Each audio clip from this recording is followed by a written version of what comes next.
button done up. I'm very relaxed, as you can tell. I've been stretching. And is it mind? Is mind medicine? Is that you full time now? No.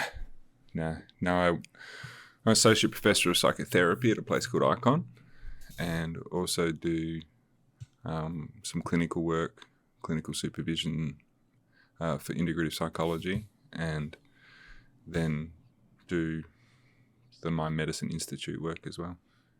So can we just go over what psychotherapy is for, because I don't know, and this is something that you get an agreement, you're like, oh yeah, yep, no worries, I know what that is. So psychology, not what's psychotherapy?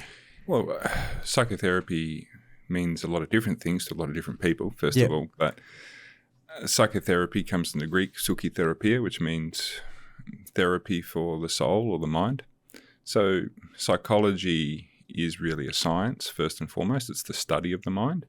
And then they apply certain therapeutic strategies like CBT, and that's a kind of psychotherapy. Yeah. So you might say that psychology developed out of research, but psychotherapy as a practice developed out of working with problems, in particular working with problems of trauma. So mid-1800s, you have the rise of what they called the hysteric, people who are very unwell, traumatized women. You had is that a hysteria? That is that's a female derived word, isn't it? Hysteria. It's literally its original formulation was that it was caused by a wandering uterus. Yeah, that's where the dildo was invented, wasn't it? As a treatment for female hysteria. That's right. Look at you, mate. Oh. Mate, I've done my research on sex toys. Don't worry about that. Medical historian. Is one of the treatments for hysteria, but along with hysterectomies and a whole bunch of other things, Freud famously developed psychoanalysis, which was a response to the treatment of hysteria. So the history of psychotherapy is really bound up in the treatment of trauma. And psychology is really about the study of the mind and the study of how these therapies work and their effectiveness and those things. But psychologists practice forms of psychotherapy. Yeah, I was going to say, because the way you're explaining it now, it's almost like psychologists are not really the right people to be treating problems. Well, no, I mean, they're trained in particular kinds of psychotherapy. So in particular, there's a lot of focus on cognitive behavioural therapy in Australia for psychologists, and it's not that any of these are right or better or any of those things. You've got psychiatry, you've got psychologists, you've got psychotherapists, you've got counsellors, you've got social workers. All of them do really important jobs, and all of them are really, really good at different things. And there's a lot of crossover between them as well. And really the efficacy of an approach, is probably the wrong way of thinking about it. I think for me, the most important thing is the quality of the person who's conducting the therapy. That's really the instrumental thing that decides how good or how useful it often is. So, I wouldn't want to criticize any of those approaches, but my view is that we need to take a broad-based approach to treatment. We need to use whatever works, wherever that comes from. So whether that's from science or whether that's from a different culture or whatever it is, if it's going to help, I believe we should find ways of using it. Yeah, and I mean that's what we're hoping a lot of our audience will get out of podcasts with people like yourself is like there's so much white noise out there, and if you've got to find it yourself, like I had to, it's the hard way to do it. It takes 5-6 years to figure some of this stuff out. Yeah. And when I eventually did decide it was time to go and see a psych, I realised now I should have done it 10 years earlier. But it was just starting from scratch and without any kind of education. It was like a psych's a psych. Psychiatrist, psychologist, I know they're different words. Don't know the difference in anything else. You go to a GP, they send you to a psych. And it's like, I had to go psych shopping to find someone that started to, but I eventually found a dude who you could tell came from a pretty touchy past, and I'm like, this dude's learned some shit along the way, and then I got along a lot better with him. But is there like a default model? Because I speak to people now and they're like, dude, for what you're looking for, you need to see a psychotherapist. Because I want someone to break me and then put me back together. Yeah, well, I mean, we could talk about that. But no, look, when you look at psychotherapeutic research, what we know is that therapeutic technique or modality is one of the smallest contributors to the efficacy of the treatment. The most important thing is the therapeutic relationship. And the most important thing within therapeutic control is the therapeutic relationship. So it really is about finding people you fit with, people that feel like they're a good fit to you. And great psychotherapists have the capacity to shift who they are and how they are to meet the needs of the people they're with. And look,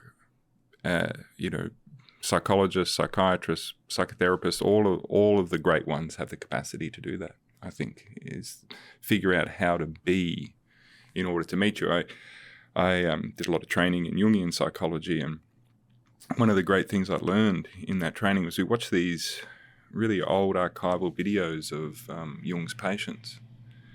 And for those who don't know, Carl Jung's a very famous psychiatrist, psychoanalyst.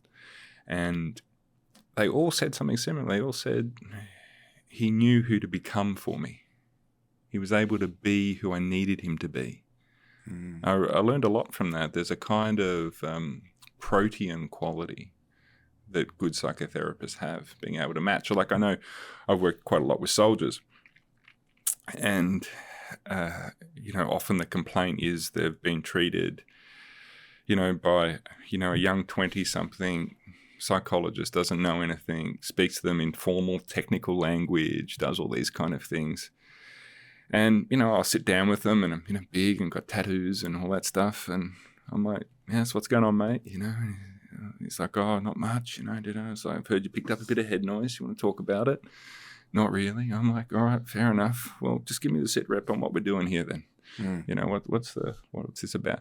And straight away, just the change in language, the change in style, just puts people at ease and allows them to reach in. I often say when I'm teaching this, particularly when you're working with soldiers, is you have to move from being a doctor to being a doc, right? Like this difference between a doctor, the person who you get sent for evaluation, the person who has the power to, give you the boot, do all these things that actually might be against your will, versus a doc, the person who is there, is with you, is, some of the embedded good ones. or like the RAP docs. Yeah. Well, I was going to say the good doctors shoot back, right? Yeah.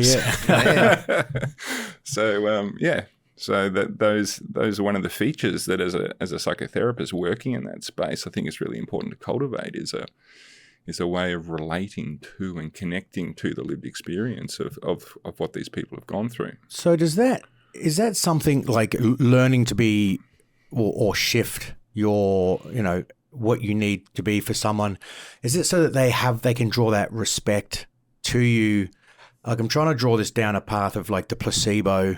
They have to trust and believe what you're saying. Otherwise, they're not going to take on any of... Well, of course, a trusting, safe relationship is the most important feature of a therapeutic relationship, and you have to be able to build trust. Now, how do you build trust in situations where people feel fundamentally unsafe? You can't demand it. You have to earn it.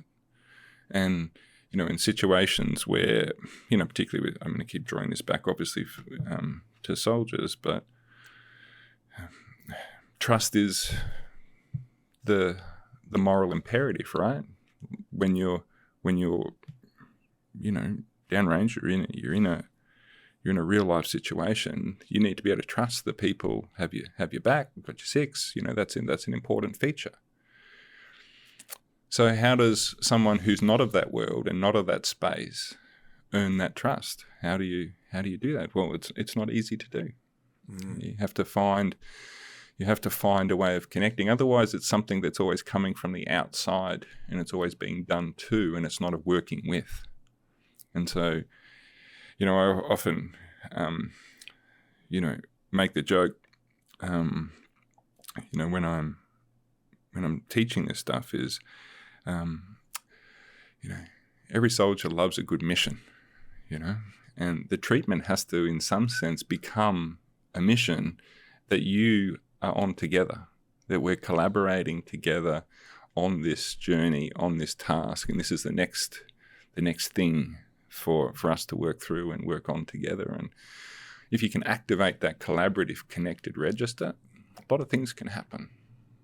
Yeah, because you see a lot of that fit between, like, do they do a psycho, like, when you're teaching young students to become psychiatrists, they you psychoanalyze that particular demographic that you're going to go in and treat? And well, not so much psychoanalysis, but yeah, it would learn about. I'm very big on, when I'm teaching this stuff, is very big on the idea of the subjective experiences and trying to get to the inherent personal meaning complexes. So if you look at the DSM, post-traumatic stress disorder is categorized by a number of things, and if you've got that, then you've got PTSD.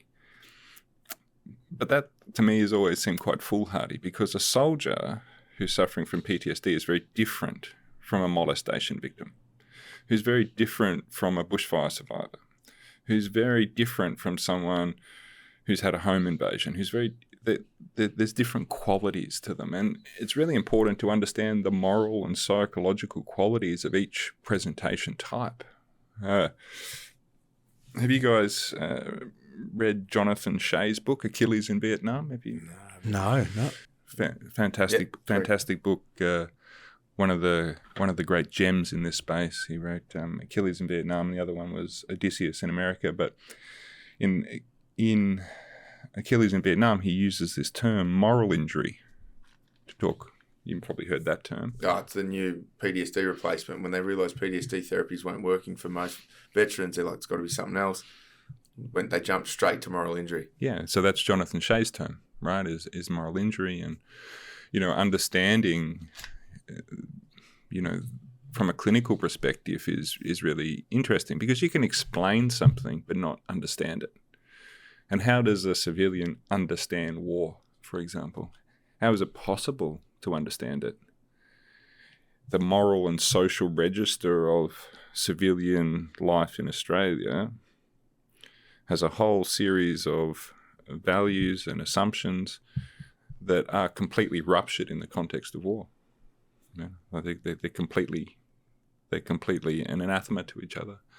And so it's very easy, I think, to judge from a comfortable external position with a set of moral values that actually don't apply in the moral context of warfare. And trying to really understand that,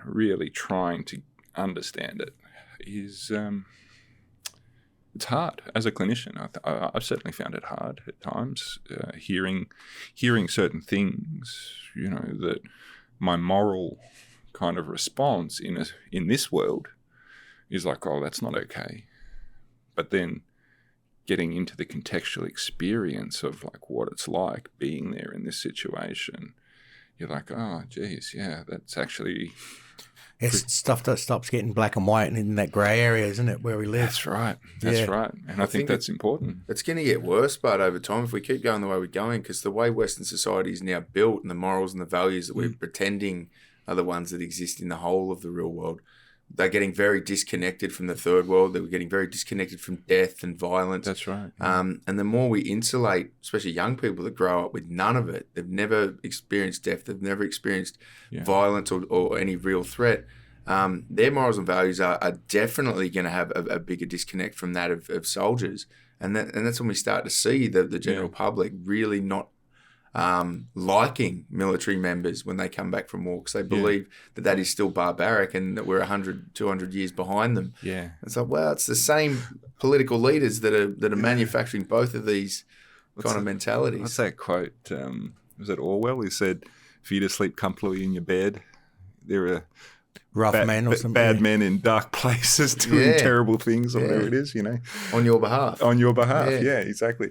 Tell me, what do you guys, how does that all play into, I guess, the recent controversy with Ben Roberts and all those things. Where does that all sit? I mean, we get asked this a fair bit. We don't always comment on things that units that we weren't a part of kind of got into, but I think it's fairly, the moral problem's fairly black and white. We had a bunch of soldiers that did a bunch of things that you can't do in Pitt Street in Sydney. Yeah. But there's also no terrorists trying to cut your head off in the Pitt Street in Sydney. And I think the big issue, and it's been harped on social media when people go crazy, but if you take young men or young boys, convert them to men to become soldiers, and then that is their life, and you indoctrinate them with the values, and then essentially you provide or you present them with what you have convinced is an evil opponent, and then they go overseas once, twice, three, and you realise that evil is actually exists, and there is people doing evil things over there. Yeah. And then you keep sending them there over and over and over and over again. They're spending more time in that world than they are in this one. Yeah. And so we cannot then have people who have never been from the Western bubble into this world judging them on their actions. Right. They just haven't been. Yeah. I don't think you find a soldier who's been to the Middle East that does not look at those guys and go, I would have done the same thing. Yeah. And that, yes, there is some stuff that I wasn't there, so I don't understand the full situation, but I understand it far better than most of the people judging them back home. And the big problem I've got is the same people judging, saying they're all murderers and baby killers and whatever. They are the same people that the minute they are mildly threatened, turned into the grossest fucking just spitting hate at everyone, and they want the whole world to burn and die. Yeah. Yeah. And it's confusing, but I mean, I understand kind of why they're getting that way. I just think the people in this Western bubble, they need more exposure to adversity. Well, I think it's an interesting idea, isn't it? There's something interesting in what you've said there. If you look at the current cultural context, what you want to call it, wokeism or identity politics gone rabid, or regressive leftism, or whatever it is you might want to call it. Yeah. It's a kind of interesting situation because really for the first time in human history, we haven't sent whole generations of people off to be killed. So really, in some ways, we live in the safest world, in the safest time in all of human history. And in some sense, there's a sensitization to the history of human barbarism and trauma. Like there's a sensitization that's happening to that. And I think that's what a lot of that stuff's about. I just think a lot of the ideas that are used to propagate it are pretty poorly thought through. They're not good ideas, but it is an interesting moment. And the claims towards human sensitivity and kindness and all those things are really important. But as you said, one of the ironies is that there's a kind of militancy to the way those ideas are put forward, and a real lack of compassion and understanding to, when we talk about service people, I mean, to the sacrifices and risks that those people have taken, because you'd have to wonder how some of those same people might fare in that kind of adversity. Yeah, I mean, the ones that haven't been, I can make a ballpark judgment on how they'd fare. Not amazingly. So, I don't want to go too deep into the fact that you're a philosopher as well. We can get to that in a minute, but I'd love to understand your kind of opinions on this one. It's like utopia to me is unachievable in our lifetime anyway. Well, it's what utopia means, no place. Yeah, well, there you go. Good.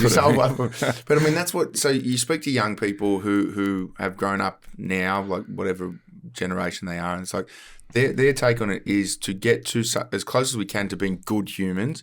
That's a positive thing that we are separating our understanding of war, because we don't want to be around death. We don't want to be around violence. If we can not be exposed to it, yes, we are far more, vulnerable to any symptoms you get from that kind of trauma. But at the same time, they look at it and they go, well, if everybody could just stop the violence, and the violence would go away. And in my mind, like the polar opposite to that is you have hard times that create hard men. And when we have some superpowers still that we're unsure, like if we become if we remove our exposure to this danger, threat, and violence, and we have multi-generations of softer people, we are fucked. If China or Russia looks at us like, then they're not becoming woke, they're becoming sheep, and that they're going to get eaten. Yeah, well, I mean, it's an interesting question, isn't it? And the question of what kind of society you wish to live in. And there are all sorts of interesting reverberations through these ideas. So, for example, you're pointing out China and Russia and places like that, which are on the move politically and economically. It's a very interesting thing. China will not hesitate to call out the racism of Australia or America or any of those places, right? Because they know that at home how disruptive it is. Yeah. But there are no non-Chinese people in the Chinese Parliament. There's no one. There's no black people. Leading Russia. I mean, the diversity that exists in these countries are governed by kind of liberal sensibilities. And really what we're talking about in some ways, if we're talking about the philosophical question, is you're talking about the tension between the values of a philosophical liberalism and the products of postmodernism.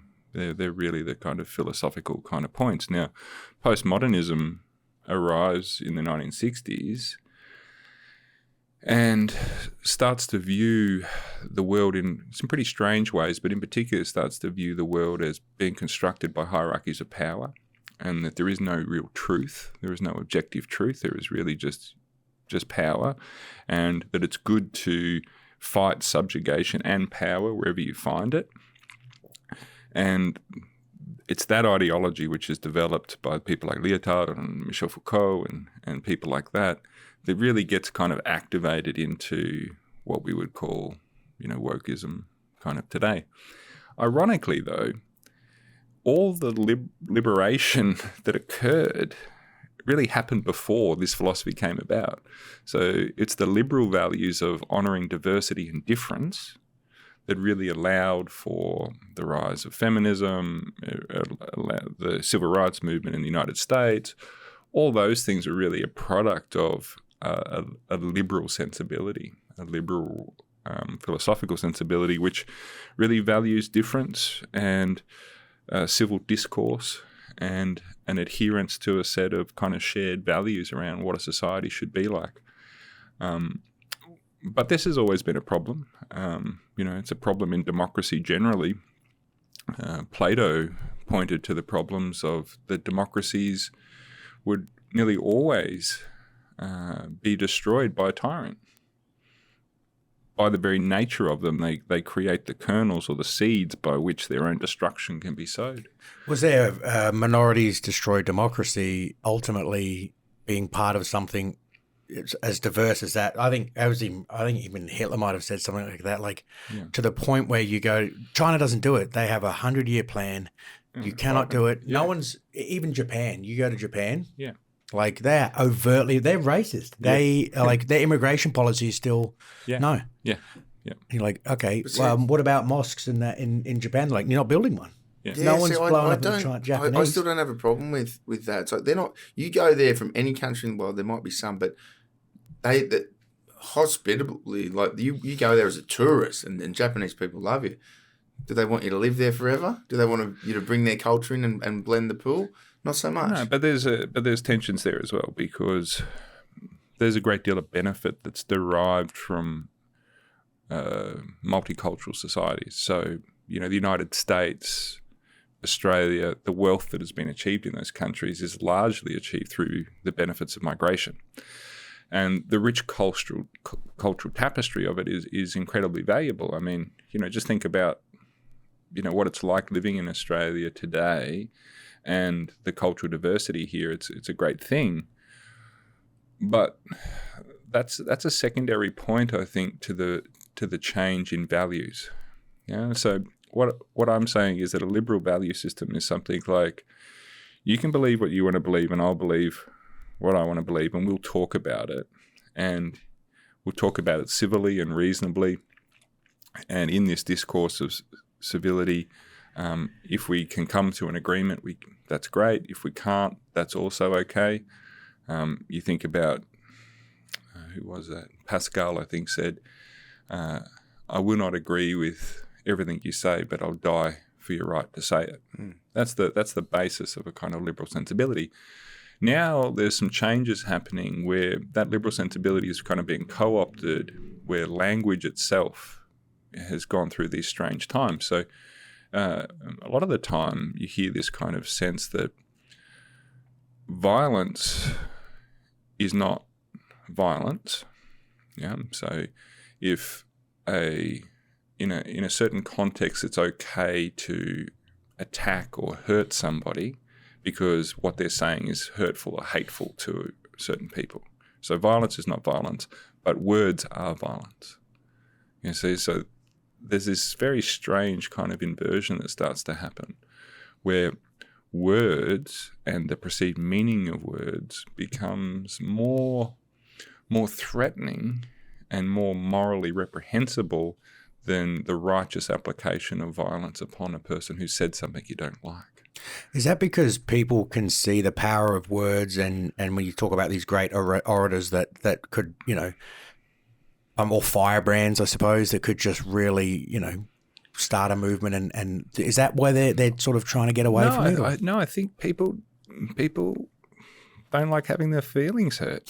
I mean, I think that's what it is you have these kind of conversations with people, and if I disagree with this, then it's not just a disagreement, it's actually an attack on me as a person and my identity, and it hurts me. Like I physically feel like it's hurt me somehow.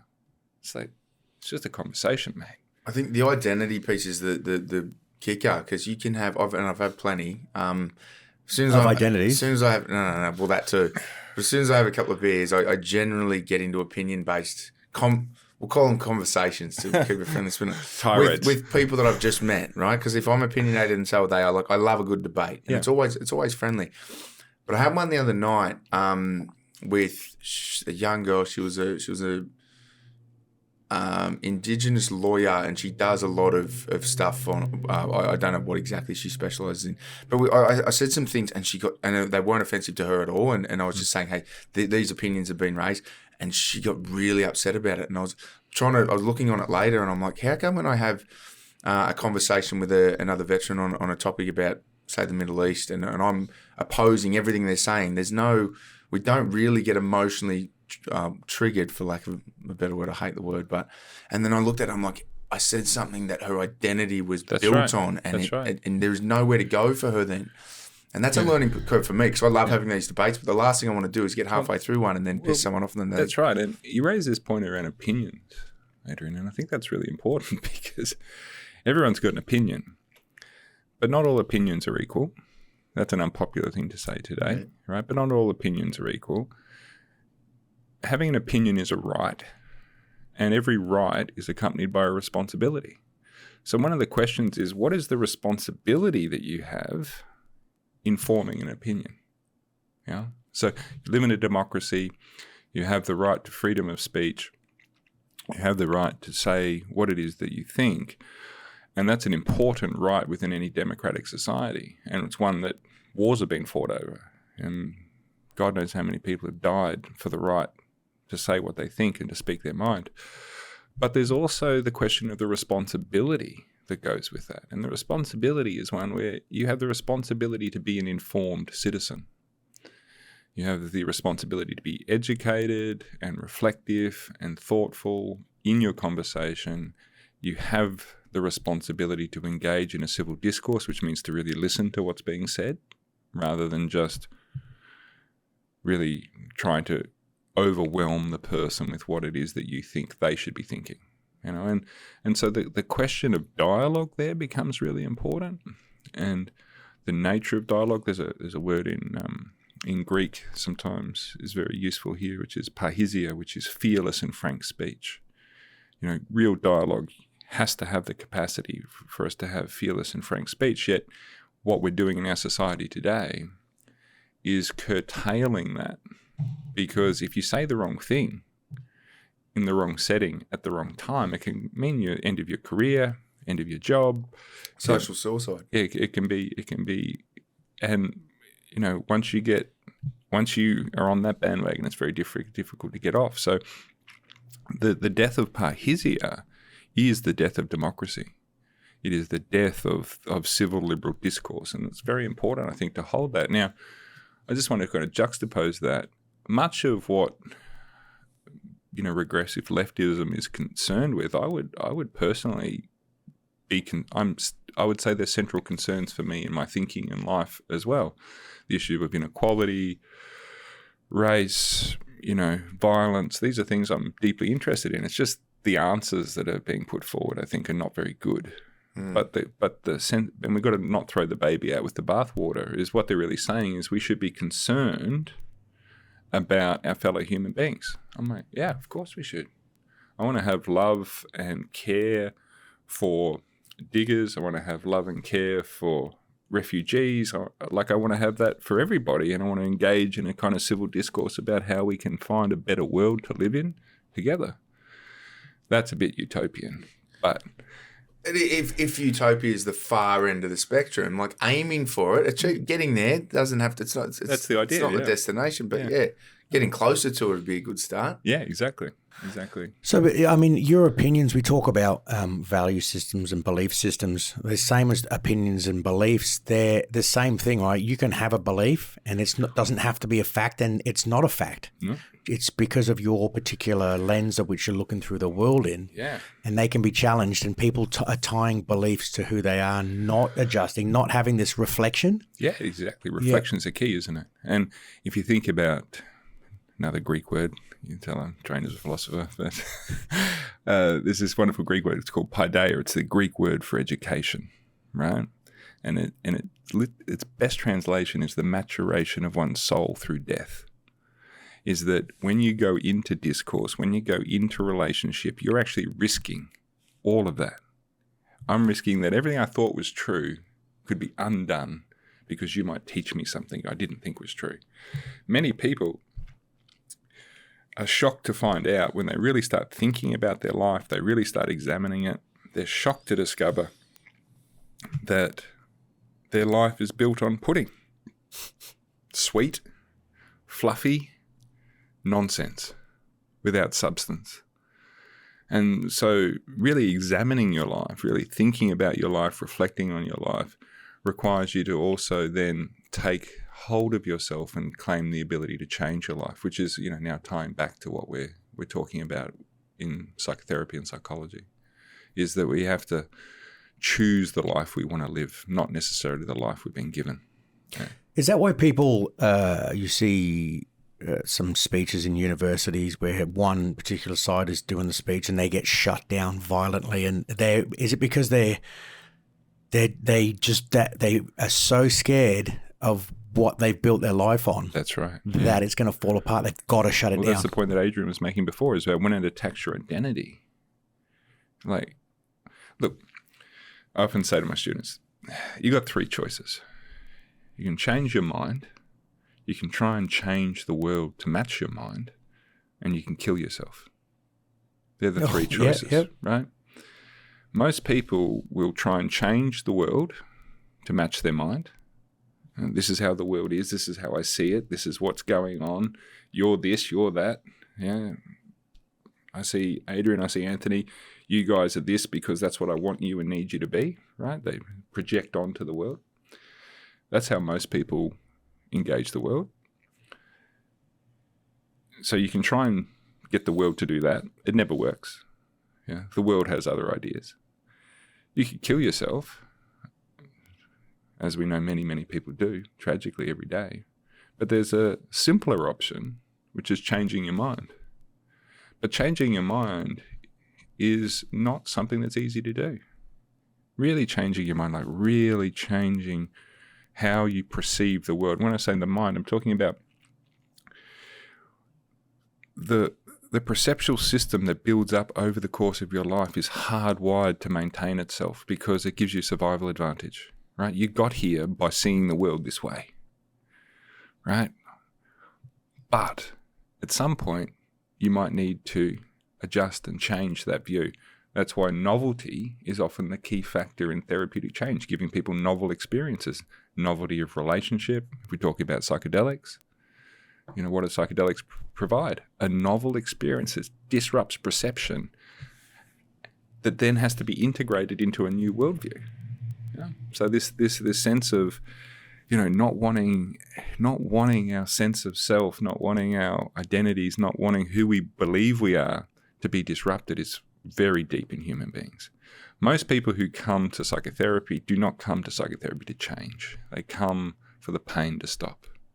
And they'll do just enough to get the pain to end. Stop. But radical change, to really change who you are. One of my teachers said, reincarnation is real, If you're lucky, you'll reincarnate 2 or 3 times in a lifetime. To really slough your skin, to become a truly different human being. That's not an easy thing to do. That's a real challenge. And I mean, we're working on this course modules at the moment, and it's heavily based on restructuring identity.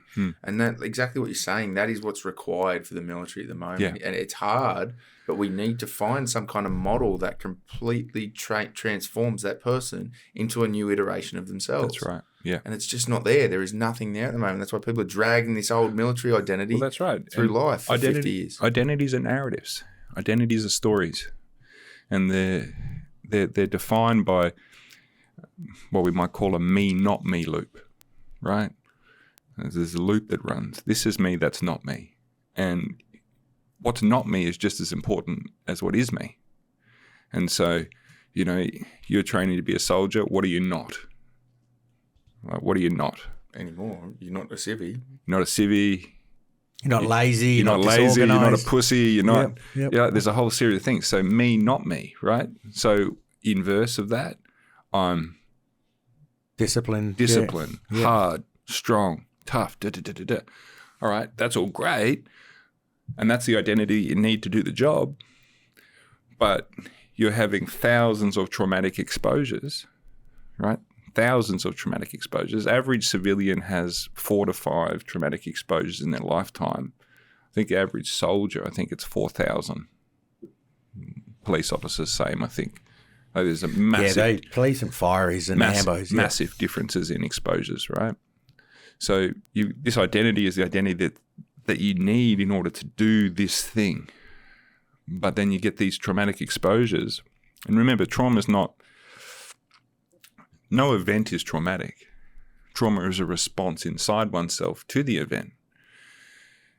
And it's not a question of if people become traumatized, it's a question of when they become traumatized, right? Like if you just keep pushing people into these high stress situations continually, the nervous system just gives out. That's what it is. It's just the nervous system can't take it. What does that person then do with that identity? Because the traumatic experiences they're having are going to undo much of that identity. I'm disciplined, I'm hard, I'm strong, I'm resilient, and I find myself in the fetal position at home crying in the cupboard. How do those things match up? They don't. They don't fit. Yeah, wow. And it's fucking painful, man. Like that's difficult to deal with. So you have to find a new identity which allows you to work through all the things that have happened, change who you are, take the best of what you've learned and what you've become and become something new.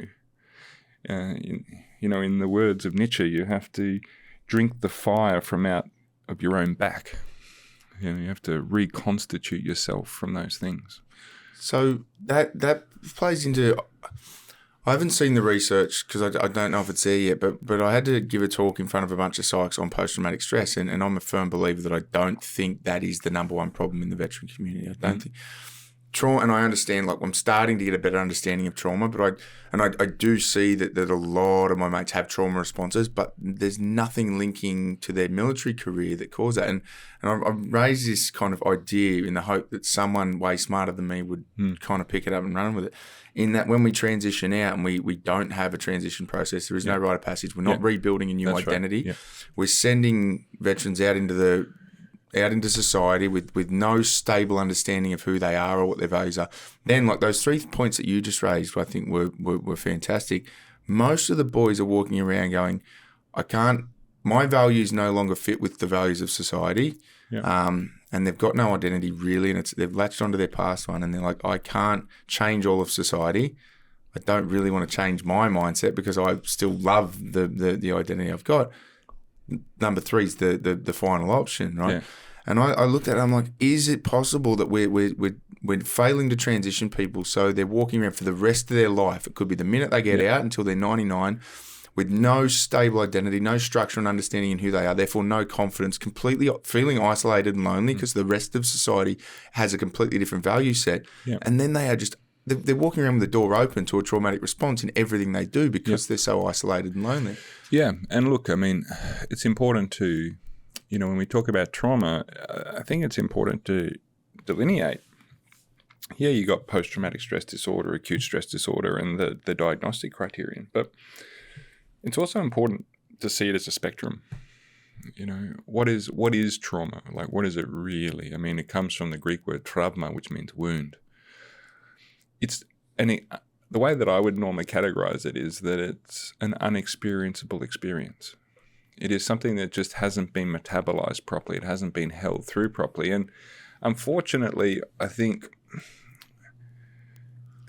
look, there's temperaments here as well. There's certain people, I mean, you guys can tell me, what you think about this, but not every soldier is built equal, right? Like they're not all there for the same reasons. I've seen, in my work, I've seen people who just needed to get away from where they were. I've seen people who needed a job. I've seen people who were holding up a family tradition. I've seen people who wanted a legal means for killing people. And I've also seen this other subtype that doesn't really get talked about that much, but is that people just built for it. That's what they are. Like whatever genetic throwback these guys are, these are the warrior caste, these people, they don't get broken by it. It's what they're good for. It's how they live. But as a society, we have no place for them, and then there is no way of honoring them. And that becomes, I think, its own form of problem, because where do these people sit? So I think, if someone just needed to get out of where they were and they've gone and they've joined the military, often just training can be traumatizing. Just the training process can break people. And I've seen that plenty of times. And if you get someone, unfortunately, obviously some people, occasionally get killed in training and things like that. I've certainly worked with people that, have not seen active combat, but they've been damaged in those settings. So it's a full spectrum, I think, and we have to have a view of the whole process and understand where we sit as a culture and a society with violence, with trauma, and with warfare. I think have you guys read that book, War is a Racket? Have you guys read that? No. Yeah. No, now I'm going to have a reading list like this, mate. It's a great book. It's written by the most decorated US, I think he was an officer maybe, I can't remember, but the most decorated ones usually are, because they just write himself up. But. Yeah. I think he might have been. I don't know if he was. I don't know what he was, but I remember reading the book. It was quite good, and he's just talking about, that, the whole process of war is also an economic and financial process. It's often, it often is governed by decisions that are not the decisions that people believe they're going to war for, all those kind of things. So there's this is what changed for me. I read a book, and it was a dry, it was a recommended reading list for staff officers to go, and I was like, holy fuck, and it was a novel, like it was thick, and I was like, Jesus Christ, and it was heavy, and they were discussing in there, they're like, war, as much as like young guys go, so he's like, no, we're going to go and save the children, or we're saving the women. They're like, nope, war is an arm of politics. Yeah. That is all it is. Yeah. It's not when politics fail. It is another avenue That's all we do. And that's why it's really interesting with Putin at the moment, right? Because Putin's kind of broken an unwritten rule that's been established after World War II, is that you don't invade neighboring countries. Like you don't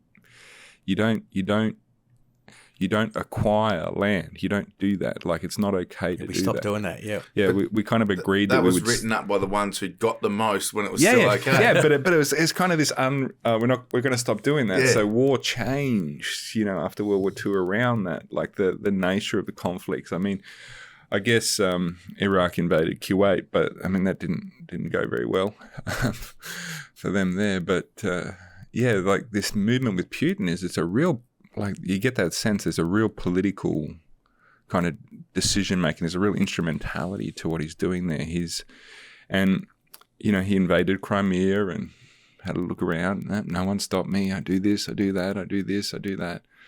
And I think you're spot on. I think war is an arm of politics. And I think that's something that as a society we have to own up to as well. And I don't think that this is the problem. And I was sort of looking at the systems, and we raised these problems when we were training in Singleton. We're like, why don't we blow this course out to, and it's about seeing behind the curtain. And obviously the dizzying heights of a platoon sergeant doesn't know the strategic way that we train armies and that. But you would go down there and you would look at what we're trying to train these kids to do. So originally we go through the mass training of soldiers and people to go overseas. The skill sets weren't overly high.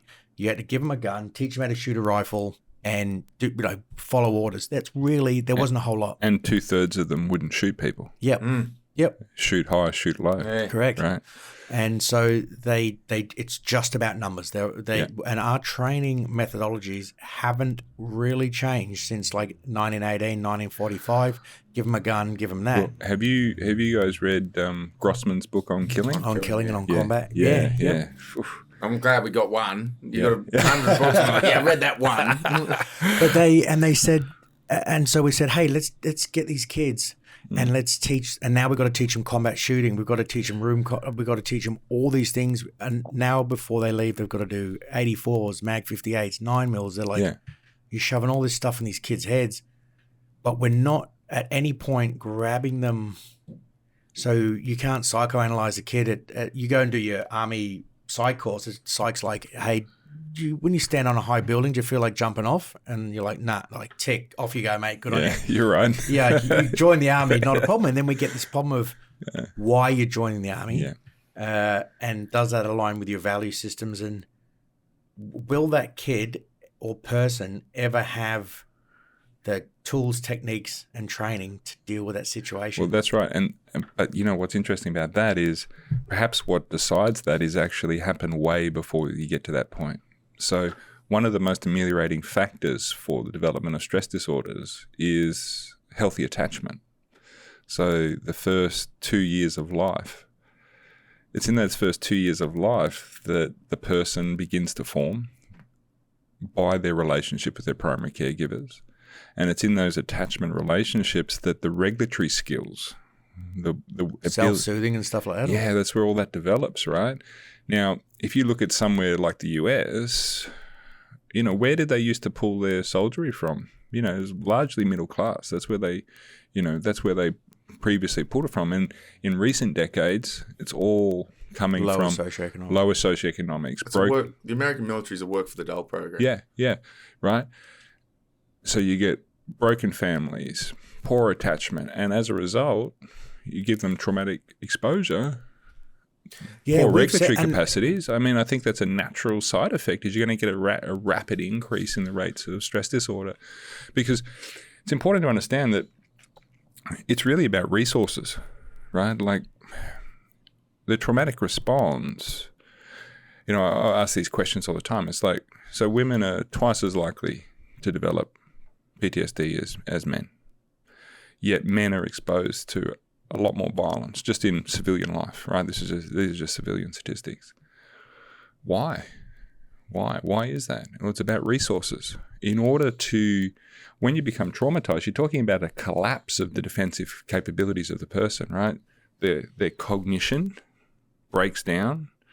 their fight and flight response, that stops working properly. Yeah. They now kind of freeze up. Yeah. And then they get into this deep state of paralysis, right? And that's really about the resources. If you've got the capacity to fight and flight, you don't need to collapse down into these lower regions, which is where the trauma happens. But if you don't have the resources to do it, you're more likely to end up there. And so there's something very interesting about the resources that people have to cope, the endogenous resources that develop through attachment and those things, but then the resources we teach people to cope. Like, what are the actual strategies? And, what did you guys learn? Did you get a lesson on how to cope with terrible shit? No, I don't think there was there one lesson? There was 45 minutes we had of if bad shit happens overseas, they gave us like a animated box breathing technique, and they're like, just breathe slowly. Yeah, that'll solve it. So what they roll a cigarette or do something to find motor skills. Yeah. So what they're trying to do is it's just a really basic regulatory skill, right? Like, obviously that's not going to solve the problem, but these resources and really developing inner resources in the person is really an important characteristic. When we're doing trauma treatment, we've nearly always used what we call a multiphasic treatment model. The first phase will always be some version of safety, stabilization, and resources before you approach any of the difficult experiences. Then you do controlled uncovering of experience, or controlled uncovering of memory processing, and then the last stage is some version of narrative integration, so integrating those experiences into who you are. And there's lots of different versions of this. There's 3-phase, 5-phase, whatever, but that's the general quality of it. So so here's the problem we've got. Well-adapted, high socioeconomic, educated people don't join the military. That's right. And I've got to believe the boys that are broken make the best soldiers because they adapt. Oh, they do absolutely. And I mean, this is the conspiracy mind in me is like, someone out there knows that. They bring psychs in, I don't know how many years ago, to develop recruitment campaigns. And they're like, as any marketing does, it's like, what's the demographic you're going after? Yeah. And they may have said, hey, let's go for our highest performing, well-educated. And the psychs are like, you got fucking no chance of getting them to join the military. Yeah. So then the demographic becomes low socioeconomic, poorly adjusted, poorly adapted people from broken homes. They love the recruitment. You hit a target and then the military's like, we've got it.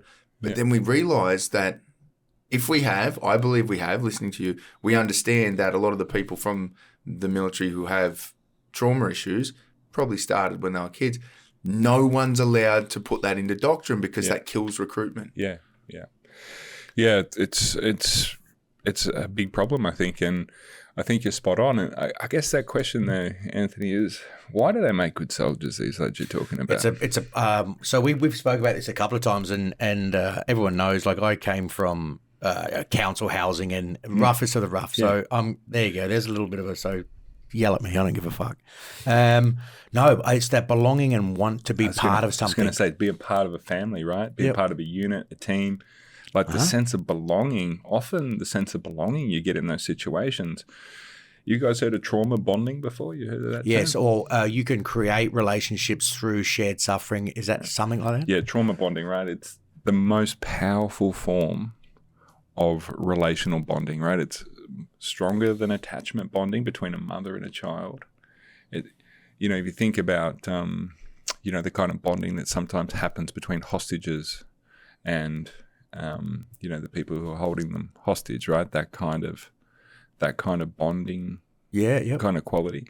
Is that the traumatic experience is so strong that in order to survive, you have to come together. You got to come together. Right, it's trauma bonding. All those action movies where, the action star, gets with some woman who he couldn't stand at the start, but after they go through this traumatic experience, they're in love. Yeah, right? Yeah, and then after the experience, of course, it all goes away. But in the sequel, they're always divorced. Yeah, that's right. That's right. This is trauma bonding, right? This kind of process by which people become bonded in trauma. It happens in family violence. Yeah, so the victim can be bonded to the perpetrator. But equally, going through the things that you guys have to go through in war, Like it creates this intense bond. And, the old saying, blood is thicker than water. It's often misapprehended. People think, do you guys know that Is expression? that right? Yeah, I know the expression. Well, I know the expression, Yeah, so what it means is people who have spilled and shared blood are closer than people who have shared waters. Yeah, normally people deliver it like family. It's the other way if you're around. related. It's the other way around. Yeah. Blood is thicker than water, right? Blood is thicker than water. People who have shared blood, spilled blood, are closer than those people who have shared waters. Come out of the same mum. Gotcha. Right. So that's shared water. Yeah. shared waters. Yeah. So that's where that expression comes from. So there's a lot of tightness, man. Like those, and it's very hard, I think, for civilians also to understand that degree of camaraderie, that degree of closeness, because often they don't even have that with their families, let alone Absolutely. a friend. Like most people's friends are not at the same level of intimacy and connection that people have served together are going to have experiences of. And that's again part of what I believe the problem is with a lot of veterans when you leave. It's like you joined searching for tribe and belonging. Yeah. You went through some shit together. Yeah. The military taught you that, well, especially in combat corps, that you're stronger together and you're useless by yourself. So they indoctrinate you with the team is stronger than the combination of all the parts put together. And then you leave and you're completely disconnected. Yeah. And then you're fucked. And I don't think military defense and defense psychs are putting enough focus on that need to be associated with your tribe, especially for dudes. I can't speak for women because I don't know how their brains work, but disconnection from that tribal union is, I believe, the biggest problem that veterans face when we leave. Yeah, no, I think that's a hugely important bit. I mean, that's why something like this is real cool though, right? I'm like, you got like a place, and you got a gym, and you got lads working out in the gym, and it's like, these are the kinds of hubs that are probably going to be the thing that begins to resolve that. Government started to realise we need veteran centres. I mean, they're mimicking the American model and they're making them all like VA hospitals. Yeah. I'm like, we don't need more hospitals in Australia. We might, I don't know. But we need spots like this. And this is what the RSL was built for. It's like, let's provide a communal location where back in the day, World War I and II, the old boys didn't want to come and go to the gym. They wanted to come and sing piss and tell stories. Whereas now, it's like podcast studio, gyms, we've got physios. Like, this is what I think is I think you guys are onto something. I think it's, I said hats off to you guys. That's why, when I met up with you, I was like, if you guys need anything, let me know. I'm in. Like, I think this is so important.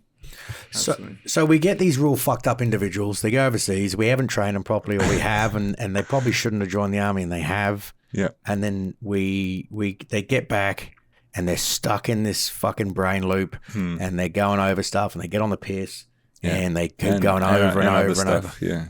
Yeah. And then, how do we break that looped thought cycle pattern of life? We instill these things, but is this where psychedelics come in to break the connection? Well, that's one option, right? That's one option, is that I think psychedelics are an obvious treatment that shows good efficacy. Now, MAPS third phase trial results came out last year. Incredible results. You're looking at, after the initial treatment period, 37% of the population that were studied had completely recovered. They were non-symptomatic. 67 or 68% no longer met diagnostic criteria, and nearly 90% showed significant life increase, and they're expecting those numbers to drift upwards over time. So incredibly hopeful. Can't get too excited at seeing it as a panacea, right? It's not like it's going to fix everything. It's going to be particularly good for, I think, treating index combat trauma. I think it's going to be particularly good for that. But, it's not necessarily going to resolve lifelong pain and struggle and difficulty. I don't think that's necessarily what it's going to do. But it's incredibly hopeful, and my work with my medicine and those things has really been about, just wanting to see a change. I think it's reprehensible, personally, that we know that these things are incredibly safe when used clinically, like incredibly safe. like most other medicines are not as safe as these substances when they're used in a clinical setting, and the potential for efficacy is so high. I think it's criminal that we're not using them and supporting and helping people with them, because people are killing themselves every day. People are dying, and it's like we're worried that it's not safe enough. I'm like, the alternative's a little bit more dangerous. Yeah, like if you don't do something, people are dying. But the political will or whatever it is, I don't know exactly how it is, and this is why my medicine's so as a I guess an agency of change has been so important in Australia to Tanya and Peter's work to try and stir things up to get this change happening. It's really kind of galvanized a lot of momentum, but I'd really love to see. They're saying that MDMA will be legalized in the US for treatment use end of next year. I just hope that Australia gets onto that as quickly as they can. Veterans need it. Sexual assault survivors need it. In the highest numbers of PTSD sufferers are sexual assault survivors, and then normally it's veterans, kind of coming down the list, or first responders. Those people need this stuff, because the other treatments are not working as effectively as they need to save people's lives. It's like it's not that fucking hard. No, it's just like people are killing themselves, or you can give them a medicine that's not going to hurt them and is likely to help them. I feel like that's a pretty straightforward proposition. So what are the drugs under that umbrella? And I know that different agents have different like how they affect, but how do they do this? Yeah, well, they work differently. So the two main medicines that are used in the research are MDMA, and the other that's researched is psilocybin. Now, there's a whole bunch of others, though. I mean, there's not so much in the clinical space, but things like ayahuasca are very popular in veteran communities. There's a whole bunch of other, what's sometimes referred to as master plant teacher kind of medicines. There's a whole bunch of those, classically LSD as well. So there's a whole bunch of these. But if we just focus on the things that have been really researched heavily in the last decade, MDMA, obviously it's supposedly the active ingredient in ecstasy when people taking that as a street drug.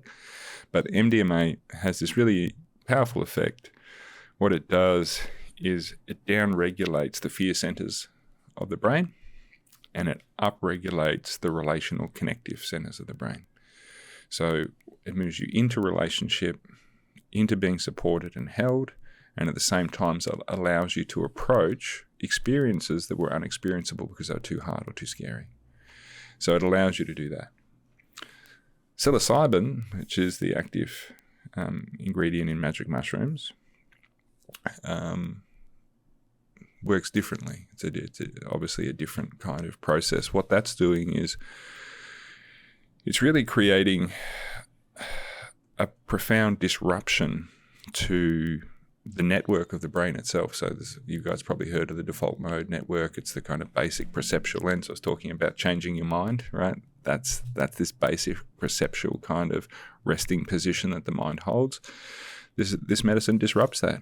It disrupts it, and in disrupting it, it can allow all sorts of experiences. A lot of people who take psilocybin, about 80% of them will have some kind of mystical or transcendent experience at a large therapeutic dose, 25 milligrams. But there's also a lot of personal work that can occur. Yeah, and they're now starting to compare MDMA and psilocybin, because they were like, psilocybin's for depression, MDMA's for trauma. But of course, that's starting to be questioned now. It's like, well, why? What are they doing? What are these medicines doing? Are there ways of separating them, blending them, using them? And they have profound effects. They have profound clinical effects for people. And my view is that psychedelics are an important therapeutic tool. My personal approach is that I don't have a evangelical stance on them, right? Like some people involved in the area, they just think if you just put some psilocybin in the water, the world would be a better place, right? We all have peace and love. I don't feel that way. I'm almost exclusively concerned with clinical use. I have clinically for many years treated the negative effects of psychedelic abuse, and I'll highlight that. Yeah, can we get into it? Yeah. Yeah, abuse, is, use and abuse always need to be separated. Clinical use is not the same as recreational abuse, and I think these medicines can be really dangerous when they're abused, but certainly not as dangerous as alcohol. Just to frame that up, you know, when I say dangerous, it's it's a question of in relation to what. So I'm really a strong advocate for their clinical use. I think organising and developing one's mind is an essential responsibility of every human being. There's lots of ways of doing it. Psychedelics are often a gateway to that path. They're often a path to go, there's more. Now, meditation is probably a more stable and reliable path over time, longevity, but it's very hard to do. And we live in a society where people want things quickly. And a lot of people don't have the patience to spend 5 years on a cushion to get the same experience they could get simply by taking a substance. So I feel like all of those things have their place, and understanding that alteration of human consciousness is a basic feature of the human mind. I would go as far to say is that it's probably also a human right to be able to change your mind and to use things to support that occurring, whether that be responsible use of medicines or other technologies and experiences. I think those are really important features, because it's only those things which give us the novelty that allows us to really change our mind. And it's really novelty that does that, the novel experience. I thought the world was like this. I had this experience. It's not like that. I have to adjust. I've got to integrate those experiences together. That makes a lot of sense, because I as I discussed when I went to that mind medicine event, I have experimented with a bunch of different psychedelics myself, more often than not, very rarely recreationally. I mean, I know you'd call it recreationally because I didn't have a clinician there, but I was doing it for a purpose, and that's I think that's for me when you're talking about the use cases for MDMA versus psilocybin. I'm like, for me, it's like whatever the intention is that I'm going in with. Sure. It's very similar, whether it's cannabis, mushrooms, or LSD in the past. Like going into it was or even DMT. Yeah. Like, what am I trying to get out of this, and what questions am I asking? Because that is exactly what it was for me. It wasn't. I had some dramas, like with a lot of anxiety issues, and I guess what put me onto it, I know as a kid, smoked pot a couple of times. I hated it. Made me super anxious, super paranoid. Never wanted to go near it. And then going through the military, never did recreational drugs. And then obviously Rogan's podcast was a big thing over the last decade, kind of opening people's mind, the uses behind some of this. And when he started talking about cannabis, for example, how he would meditate, smoke a joint, and really try and induce some anxiety that helped him process it. And I started doing the same, and fairly frequently over the last few years, well, different stages for different things, but going in with an intention to go, I'm going to try and induce social anxiety, and it's hard to process when you're high. But then for weeks after it, I had no social anxiety. Yeah. And then the first time I did mushrooms, same thing.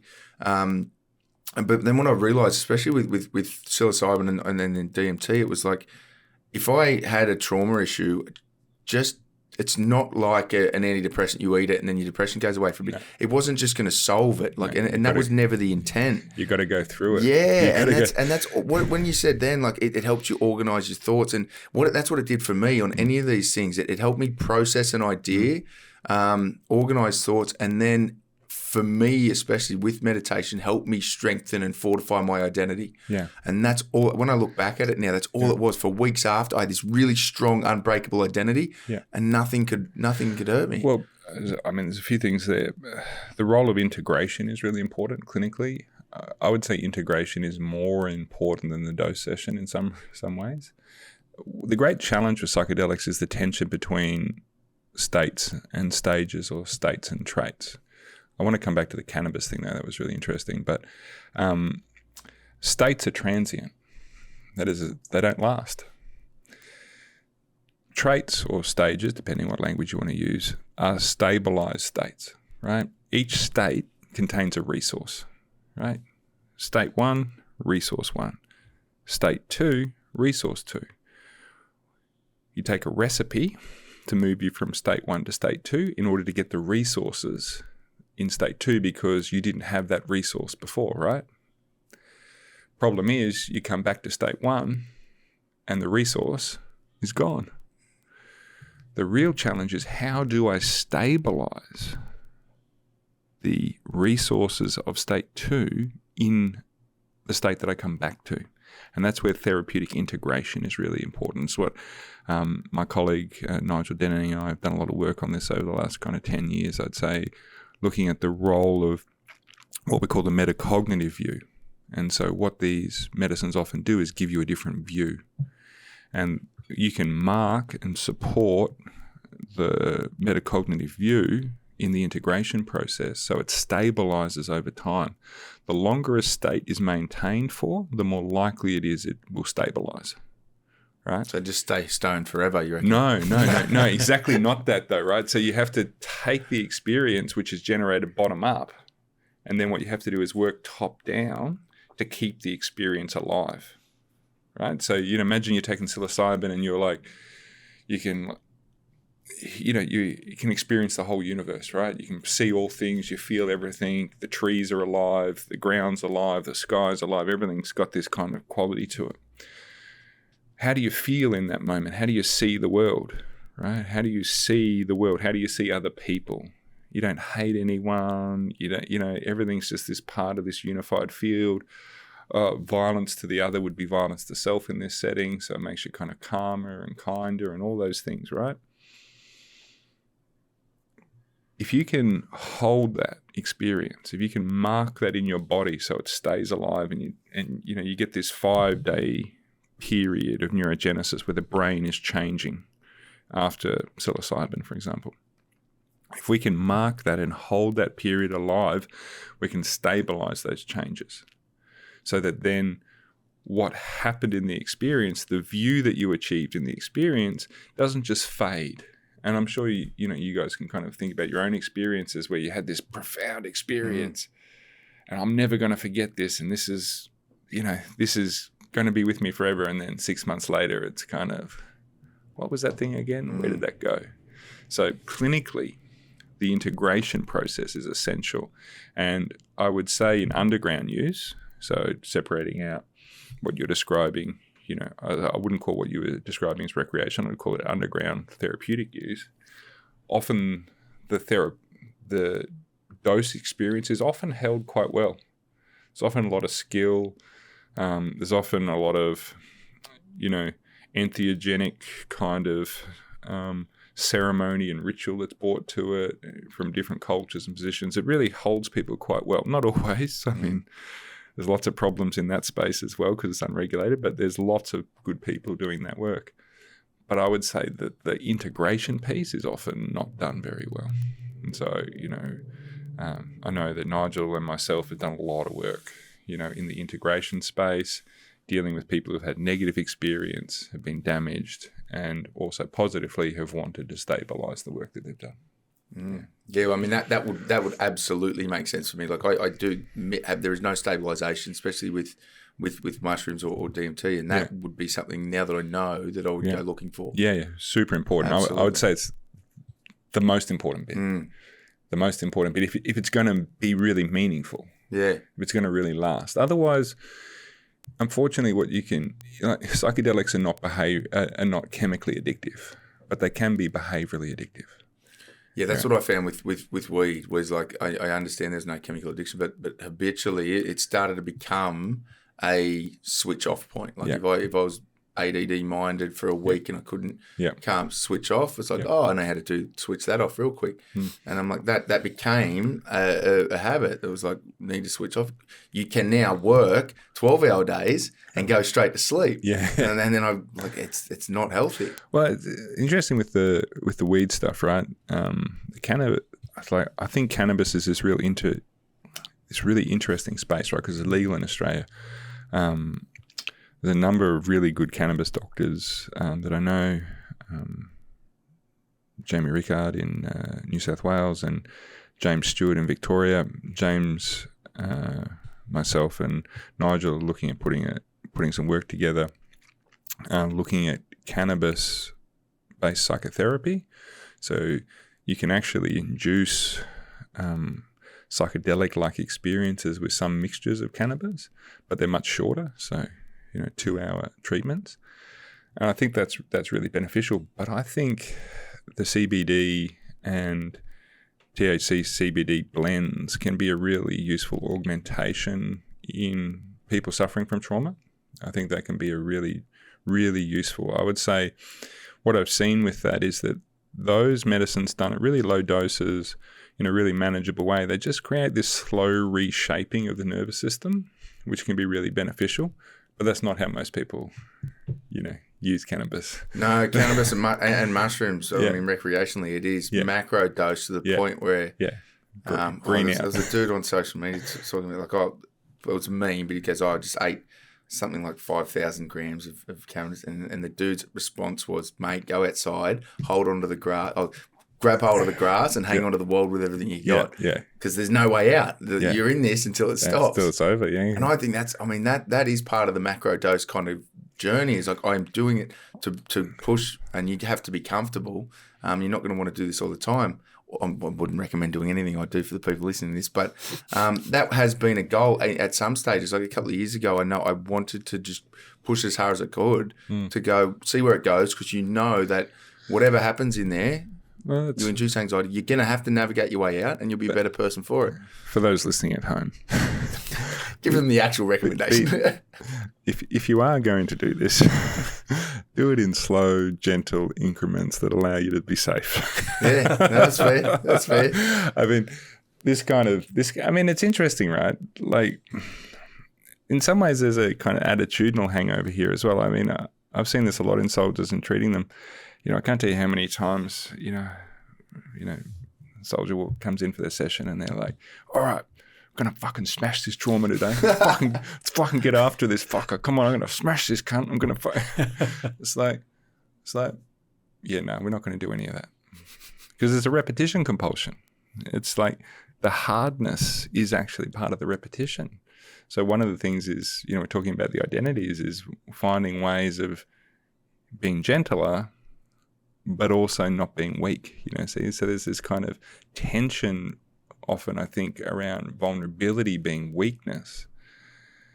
And I think that's problematic, because what we need to do is find a way of vulnerability being kind of held as a kind of strength, and there is a kind of vulnerability which is very profoundly strong. It's a still and dignified kind of, I'm not talking about collapsing into, a pool of your own tears and snot. I mean, the ability to just be with what's there without collapsing in that way is something that we really need to cultivate for people. And I think that's something that I've seen a lot in soldiers in therapy as one of the things, one of those identity shifts, is that actually me connecting to my vulnerability is not me being weak. Yeah, like they're not exactly the same thing. And the importance of that, the importance of learning to be with what's there and to be honest with what's there without having to kind of squash it down is important. And at the same time, finding the strength to stand up and to move forward and to embrace that spirit of I canness that's really at the center of kind of human life. Because you're quite if people are listening to this and not watching it, you're quite a dichotomy. You are a 6 foot, seven, yeah. $130, $135, right? Probably should be $125. Yeah. Multiple black belts. Yeah. And I'm going to fuck up all of your qualifications, like philosophy, psychology, doctorate, that is completely opposite. You would look, if people are listening to you, they would be like, he's probably got a cardigan on and some glasses if he's a philosophy professor. And, yeah, sure. And you're not. And No. and talking about, we get the hardness kind of right, because that's easy to train in quickly in the army, physicality and then into toughness. but we get mentally tough in a physical aspect, like carry this pack for 30K, it's going to hurt, and you're going to do it. Yeah. But we don't develop, we always talk about this, and having you on would be great, the Eastern versus Western philosophies of having that spiritual side to your warriors that can actually come in and out. We don't have that in Western society. No, we don't. We don't. And, that expression, I'm sure you guys have heard it, it's better to be a warrior in the garden than to be a gardener in war, right? And this idea of how does one come back to the garden and appreciate it and be a part of it, but still always be what it is that you are, because you can't undo that. And so, the notion of fighting, the agon, the struggle, it breeds something in us. And there is something about human fierceness, and I think it's particularly an issue in contemporary society with toxic masculinity and all those things. It seems like that fierceness, that quality of the agon is kind of not allowed. Somehow it's negative or it's terrible, but it's really not. Obviously if it's misused, it's not. But we're not talking about it being misused. We're talking about the way it builds a sense of purpose and a sense of identity. In Kyokushin karate, they use that term us, which is a plea to one's soul to continue when pushed. Yeah, this quality of, in the hardship I find myself. You are the stone on which I sharpen my blade. These are the kind of ideas that come up in kind of martial arts a lot, and you can't pretend to do that. And obviously you can pretend to do that. I mean, there's a lot of mixed martial arts out there, right? Like there's a lot of pretend stuff.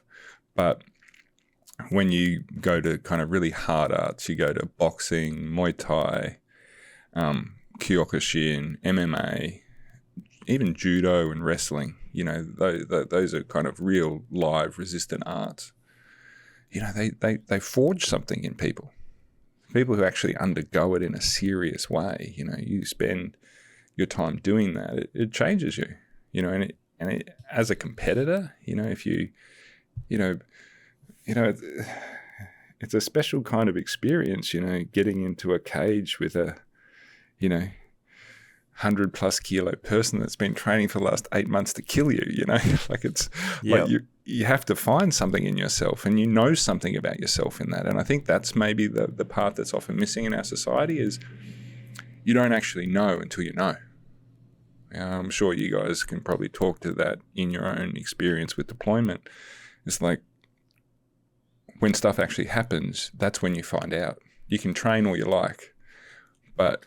Yeah, and even that side of it, when you talk about rugby and team sports, you can go missing on a rugby field. Yeah. You're a bit of a jackcunt if you do, but you can go missing and maybe not. Yeah. But you go missing in a ring, you're the one that's going to suffer. You pay the cost. Right. Yeah. And you would know, like, you're like, I'm definitely not ready. Or whatever that battles that are going through your head. Yeah. Like, I always used to say, like, I used to fight a bit, and I would say, I fought a lot as an amateur, I was quite successful as an amateur. Had, fought a little bit as a pro here and in Japan and stuff. And I would say I was, my coach, Richard Walsh, shout out, Urban Fight in Queensland. You guys, Nathan Corbett. Do you know Nathan Corbett? Carnage Corbett? Oh, yeah. That rings a bell. Yeah, anyway, Richie trained him as well. And, Richie describes me as the laziest fighter he's ever met. So I don't really like exercise. I just like fighting, right? I don't really, all the running and all these things, I know for myself, I used to feel real good when I was winning. But when I started losing, I'd be like, what am I doing here? Got all these university degrees. I'm getting punched in the head. This is shit. And it's amazing how in those hard moments, you can persuade yourself out of the fight. Absolutely. And really, that's what it's that micro moment where you decide, do I roll over and give up here, or do I just push that little bit? And I think it's often really interesting in those settings is if you just are not complicit with the situation, if you resist it, even just a little bit, it might feel impossible, but just a little bit of resistance often is enough to turn the tide, because the other guy's giving it everything he's got, and you just go 1 point above it and things shift. And yeah, I really think that part of the human psyche, that part of us, and particularly of men, really needs to be cultivated. I train a lot of professional MMA fighters and things like that over the years, and they are not the stereotypes that people think about of some thug out there wanting to beat. They're all good kids, working hard, training hard, and like it's meaningful for them. And people are like, oh, they shouldn't do it. I'm like, well, I agree, right? I understand personally, but also psychologically and neurobiologically what's happening to them, right? Like I can't tell you how, I'm just watching people's get hit in the head, and I'm like, oh my God, because I know the science of what's happening to them each time they get hit, right? The neuronal shearing, all that stuff. But I also will say to those people who think they shouldn't do it, if you've got to fight, you've got to fight. You can't, like, it's something they need to do. So let's create a safe container for them. Let's support them to work it through. And when it's worked through, let them move on to something else. Let it be what it needs to be for them. And, that's certainly been my attitude over the years. And yeah, so, I believe in the value of the agon, of the struggle, of combat. I believe that it's good for people, you reference being trained as a philosopher, but, Theodosius, a historian of the Peloponnesian Wars, said a society that separates its warriors from its scholars has its fighting done by fools and its thinking done by cowards. And that's where we are. Look, so I've got a question that'll cause a lot of people to hate me, but I don't think our audience is too worried. I mean, we're looking a lot like ancient Rome now, and that was the good perfect separation where you had a warrior kind of element to society, and then you had the senators, and they were generally beta males or less physically statured men. And I'll butcher the shit out of it, but there is a fairly recent kind of rat study where they showed they gave a society of rats all the food, all the sex, and what they wanted for nothing. Yeah. And the population just exploded really quickly as it does with rats. And eventually the population was so big, but because there was no need to fight for food and mates, the number of alphas kind of hit a point where there was no need hierarchically for any more alphas in this society. So all of the rest of the males that were being born became betas, and eventually they started to use manipulative psychological techniques to bring women to them, to steal food, because they didn't have the stature within that society. Is that where we are in the Western world now? Have we got too many betas? That was Rattopia or Rat? Oh no, Rat Park was the cocaine study, but this I don't know what this one was called. Well, there's a few things to say about that. First of all, the notion of alpha and betas in Homo sapiens is untrue, first of all, right? So there's no such thing as alpha and betas in Homo sapiens, right? That doesn't exist because of the variety of settings, right? You can have a banker in a boardroom meeting with the world heavyweight boxing champion, and in that encounter, like, the banker is the alpha, right? This is the most dangerous man on the world, but this is, so you have to kind of soften some of the expectation. I know that that's a good shorthand for what we're really talking about is the role of kind of physical dominance, physical prowess, physical strength, and the characteristics of kind of what we might call traditional masculinity. Yeah, I think those things are changing.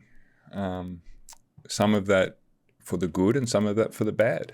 I mean, we need to hold the line there and not romanticize the negative features of it, but at the same time be able to pick out what is really good about it. What are the things that have really allowed this stuff to, what has it done for us?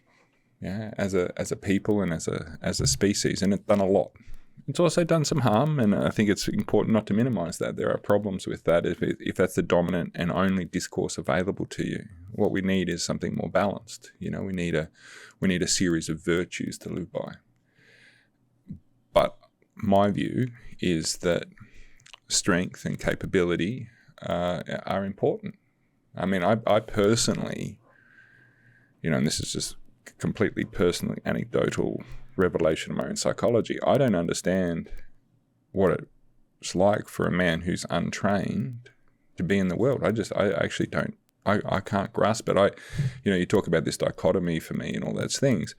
I grew up really hard, like super hard. And, we were poor and life was difficult and there's lots of violence around. So I'm like, I'm going to get hard and I'm going to get smart. So all these things that people are like, oh, you've done all these achievements. They're just psychological compensations for survival, right? This is how I survived. Yeah. And the qualities of those things, the value of that strength, I think, is really undervalued by a lot of people today until they need it. Yeah, and that's the reality, is like at some point life will push you to your knees. Yeah, and as the saying goes, you don't rise to the occasion, you sink to the level of your training. Yeah, and that's the Gardner in a war kind of scenario all over again. And I look at too, like I've been knocked out too many times playing footy and I was around too many bangs. I am concerned that my brain, the shelf life has been reduced a little. Yeah. And I talk to the boys, we've got this veteran kind of charity boxing thing coming up, and I'm like, I think I'm going to have to get back into have a crack, even though I'm nervous about my brain. Jiu-jitsu, mate. Well, give the boxing a miss and just do jiu-jitsu. But you won't get corporates to come to a charity jiu-jitsu. They'll be asleep after the first fight. But that's what keeps me kind of wanting to get back into it. I'm like, yes, my brain might last an extra 20 years, 10, 20 years. Yeah. But if I walk down the street and someone tries to jump me right now, I'm fucked. Like I haven't trained to throw hands in a decade. Right. Yeah. And I'm like, yes, that's also part of the fear-based kind of thing going, well, you've got to be ready for any threat, even if there is no threat there. But I think that's still a good way to be, because like what you're saying, no one cares. Everything's survival-driven, and no one cares about my survivability more than me. Yeah. I can't leave myself in the hands of other people. Well, you talk about this fear orientation. I think that's really interesting, right? Is like, if you think about Eastern practices, coming back to that thing you talked about before, Ed, before you begin meditating, you undergo what you call your preliminaries, which is the movement from a fearful, negative mind to a joyful, compassionate, positive mind, right? This is this transit, and then you're meant to start meditating. This quality is often lost on people. When I talk to veterans that I've treated, hypervigilance is often a real issue. Yeah? And I'm like, what would it mean to change or shift your hypervigilance to awareness? Yeah. Now, the perception is the same, but what's motivating the perception is different. Yeah. Hypervigilance is a fearful-based perception mode. Awareness, or expanded awareness, you're still aware of all the things in your environment, but it's not being driven by being afraid. It's actually driven by being calm and relaxed and centered. That transition, I think, is really, really important. It's one of the most important things to develop.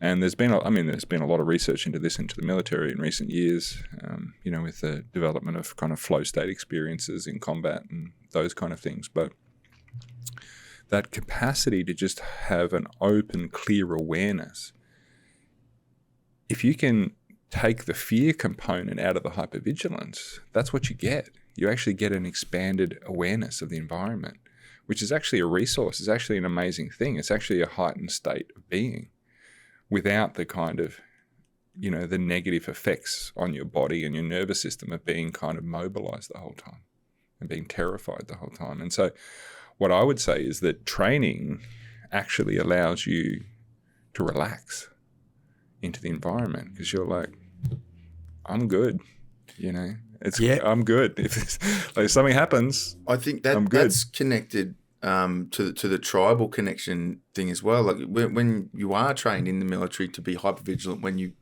perceive you're in a threat environment, But even when you know, like you see a bad dude or you know there's a high threat coming up, your body's physically does become more alert, more aware, go into fight or flight or whatever you're going through.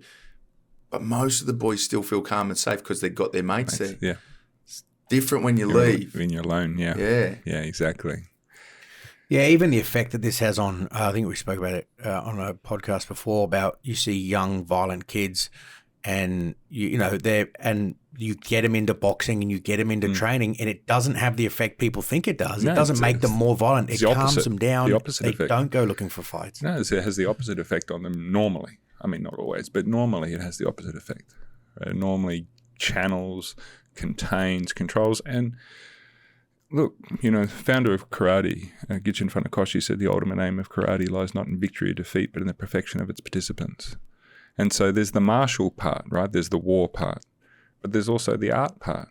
And over time, what happens is you begin to fall in love with an art form, not with the display of violence, so to speak. You know, like Ares, the Greek god of war, was not loved, by the Greek people. Ares was brutal, bloodthirsty, all those things. But you juxtapose that against Athena, who was the other Greek deity of war, and she was about strategy, planning, calmness, and it's the balance of Ares and Athena which really martial arts provide to people a lot of the time. And I think good training generally does that. And I mean, when I say martial arts, I don't mean just traditional combat arts. I mean, I've seen that happen in shooting, archery, any of those kind of things. It becomes a kind of meditation, and I know guys who feel that way when they go shooting. It's like this Zen experience for them. It it calms them, it soothes them. They get into this moment, just them, their breath and the target, like whatever you need to do. I think it's good, so yeah, I really believe in that stuff. Because there's a lot of utility, like stoicism, and we talk about the old stoics and that now. Is there stuff that you see now that you're trained in it, where people have co-opted and you're like, that's not you, mate. That's from, Yeah, of course. Of course, yeah. And do you see, I've got recommended by one of my mentors, like a couple of books like Modern Stoics and that, and I found real utility in it. Yeah, it's interesting. I've got a fair bit of the Stoics in me. I think I read Meditations by Aurelius probably when I was 12 or 13, I think. And so it kind of runs fairly deep in me. But I always have a kind of a reluctance with the Stoics in the sense that there's a kind of, like, what do I love about the Stoics? Virtue. Virtue is the virtue, right? Like that I think our society is lacking in people who are virtuous, right? People like really lacking. We have privileged people and incentivized people to be dirtbags. Like that's what we've done in our society. We haven't privileged and incentivized virtue. So I love that about the Stoics. The notion of eudaimonia, the flourishing soul in Stoicism, really takes the form of living through these virtues. But there's also a kind of rigidity or concretization, almost go as far to say as a denialism in some Stoicism that I always get a bit sketchy about. It's like you're trying to suppress these natural instincts. And for me, that's why, if I think of the philosopher that I turn to for life, rather than the Stoics, I actually turn probably more to Nietzsche, Friedrich Nietzsche's works. Because Nietzsche is, Nietzsche will say something like, it is no small feat to overcome the tragedy of life, right? It's no small feat to do that. But in order to do it, you have to have an abundance of cheer. There are no great deeds that do not come from an abundance, right? In order for me to take on a poison river, I need to be a great ocean, right? These are the kinds of things that Nietzsche says. There's a kind of expansiveness to Nietzsche. It's like, I'm going to be more magnanimous. I'm going to be bigger. I'm going to be more. in Twilight of Idols, there's this great little section where it's a conversation between a piece of coal and a diamond, and the piece of coal is like, "Why thou so hard, brother?" And the diamond says, "Why thou so soft, my brother? Would not you carve yourself upon a millennia? Would you not flash and cut?" And it's so my view is, rather than kind of trying to suppress yourself into the, denial that can come through with some stoicism, my view is like, be more, be bigger, be trying to do this service in a small piece, but your listeners will be able to tell I'm kind of big on the Greeks, but two of the great deities that are important to know are Dionysus and Apollo, and Dionysus really plays in with the psychedelic piece. Apollo is the god of light, sunshine, the sun, logic, rules, law, right? Carved out of marble, clear, masculine. The other deity is Dionysus, neither male nor female. Born of a woman, but sired by Zeus, trained in the Eleusinian mystery schools, so in the psychedelics, right? That's the training. Now, what happens is a famous play by called The Bacchae by Euripides, and it tells this story of Dionysus returning to his home place, right, where he was born. And he returns, and as he returns, all the women run out of their homes and form a female horde. And they arrive at the city. And he asks Pentheus, who's the king, and in Thebes, this city, they worship Apollo. They worship reason and reason alone. He says, "Acknowledge me, or I'll destroy you." And Pentheus says, "No." Okay. Dionysus comes into the city. The walls of the city fall. The weapons and armor fall from the soldiers. The women and the prisoners run free, right? Think about this as the human psyche, right? The rigid, these are the rules, this is what I've got to have. This energy, this disrupts all that. It breaks, so it's madness. It breaks all this up. My psychological defenses fall. All my weapons, all my protections, they all fall apart. And the things that are trapped underneath come up, right? All the things from below. And at the end of the story, Pentheus goes out and he's walking among the horde, and his mother kills him, and she holds up his head. She says, "Look, I've killed a lion." The reason, the head, the rational bit is destroyed. And so there's this tension between the Apollonian, the rational, controlling part, and the Dionysian part. When we engage in psychedelics, what we're doing is we're bringing psychedelics to Apollo, right? The Apollonian mind is blown apart. You meet Dionysus. Unbridled Dionysus is madness. But there's also an Apollonian kind of madness as well. That's what we see in our world, like the politics and all that. It's a kind of Apollonian madness. And so finding a way of bringing those together. Now, Nietzsche says, we Hyperboreans who worship Dionysus. Hyperborea is the land of the sun in Greek mythology. So we're Apollonians, but we worship Dionysus. You see, so it's like these are not mutually exclusive. Yeah, I'm not going to be all like pure and it's got to be like this, and there can never be any, there can't be any of these feelings or difficulties or struggle. No, it's both and. And so I sometimes use an analogy. Apollo is a glass of water. Dionysus is a glass of wine. If you drank the wine by itself, it'd drive you mad. The water's pretty fucking boring. That's good. The middle path is the wine watered down just enough to make things interesting. So sometimes when I think about Stoicism, I feel like it's a little bit like a glass of water. Just have the glass of water, man. And I'm like, yeah, but there's more to us than this. There's more to us. And psychedelics in some ways are the natural craving for that Dionysian impulse. They're the natural desire to explore consciousness and the mind. Is yin yang balance the fundamental kind of bridge between every philosophy through history? Well, the middle path, yeah. I mean, it's interesting, isn't it?